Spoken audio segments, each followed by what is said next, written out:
vamos a momentos de liberalización económica, apertura del comercio en la historia argentina y vamos a concentrarnos en dos momentos. La apertura de la década del 70 y la apertura de la década del 90 y a tratar de comparar un poco.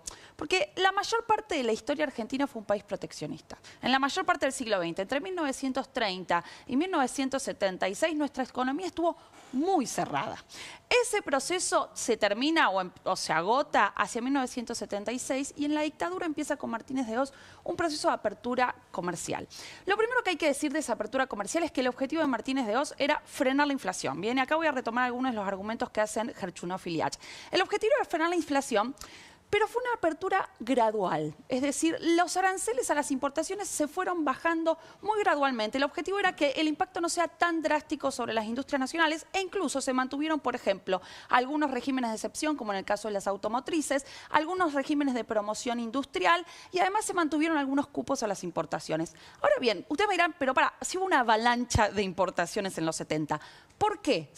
Si fue gradual. Acá es muy importante ver el tipo de cambio. Es decir, lo que tenemos que entender es que en los 70, en el mismo momento que se abría la economía, había apreciación cambiaria. Y esto es muy importante a pensar hoy, porque una de las principales quejas o de las principales preocupaciones de los empresarios en ese momento no era tanto cómo iban bajando los aranceles, sino que no había devaluación. Entonces, era mucho más fácil, mucho más barato importar y comprar porque los sueldos en dólares estaban altos en la Argentina. Que es lo que te dicen hoy también.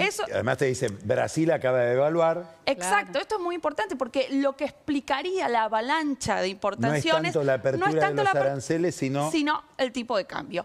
Algo similar pasa con los 90. Igual es el dólar barato. Hay cosas distintas. ¿Qué pasa en los 90 cuando asume Menem? Bueno, lo primero que tenemos que ver ahí es que el objetivo no era solo bajar la inflación. Ahí había una idea reformista. Había que reformar la matriz productiva. Esto se ubicaba en un panorama mucho más de largo plazo. La apertura fue mucho más drástica. Es decir, ya en el primer año el índice promedio de aranceles bajó del 26% al 10%. Es decir, fue muchísimo más drástico. También ya en un año se habían terminado los cupos a las importaciones. Estás hablando antes de la convertibilidad. Entre 1989 y que asume Cavallo. Bien, cuando asume Cavallo corrige un poco y sube del 10% al 14%, pero aún así la reducción es bastante drástica. Ahora bien, la otra similitud con los 70, ¿cuál es? Otra vez, el tipo de cambio, es decir, la apreciación cambiaria, que hacía mucho más fácil y mucho más barato importar.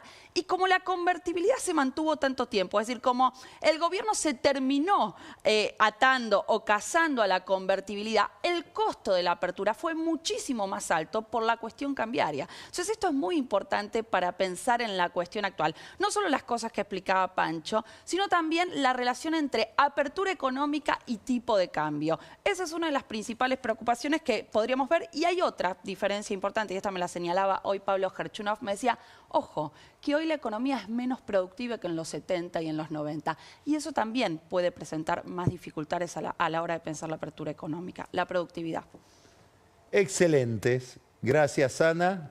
Gracias, Camila. Gracias, saludos Carlos. al profesor Gerchunov. Por supuesto. Y volando nos vamos hacia el whisky. Ya venimos.